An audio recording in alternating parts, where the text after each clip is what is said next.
আমি 5-6 দিন আগে 28 লাখ বলছি, তারপরে আবার আমি নিজে দাম বাড়াচ্ছি, এখন 30 লাখ চাই, বেচা কিনা 28 লাখ হলে উৎসাহিত। 30 লাখ 35 লাখ ওটা দেখার বিষয়, 28 লাখ হলে উৎসাহিত, এই উৎসাহিত। রাজস্থানী উঠ এটা আনছি আমরা 3 মাস আগে, হ্যাঁ এটা লালন পালন করছি, করার পরে এখানে আমরা প্যান্ডেল উঠেছি। আর ওদের ব্যবসা আমাদের এটা 30 বছর থেকে এই হাটে এই দোকান একটা পাইছি আমাদের লাইনে, আর পাইনি না, ওদের একটা লাইনে পাইছি, একটাই আছে। দুম্বা আমাদের দুটো ছিল, একটা স্টক করছে জবাই দিছি, আর একটা আচ্ছা, দুম্বাগুলো কত চাচ্ছেন? একটা আছে 3.5 লাখ,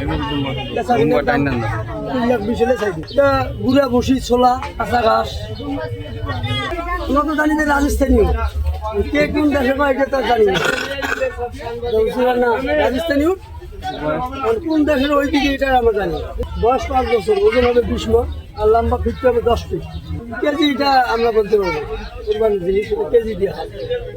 এটা হলো যারা 40 হাজার কোরবানি দিন, অনেকে 4টে 5টা 8টা 10টা করে দেয়, যার পয়সা আছে, যার টাকা পয়সা আছে, তারা আইডিয়া আসবে, এসে আমার উঠতে নিয়ে যাবে 28 লক্ষ টাকায়, 40 হাজার একটা কোরবানি দেবে। 6 দিক থেকে একটা উঠ, 6 দিয়ে নুট কোরবানি দেবে। আমাদের লোক আছে, এখন একটা লোক আছে মানে যে নেওয়ার জন্য প্রস্তুত। অনেক মানুষের উঠ দেখে নাই, ছেলে মেয়ে 9 নাতি নিয়ে আহে, এগুলো গাজীপুর থেকে 6 নাতি নিয়ে দাদা আসছে, উঠতে দেখার জায়গায় আসছে।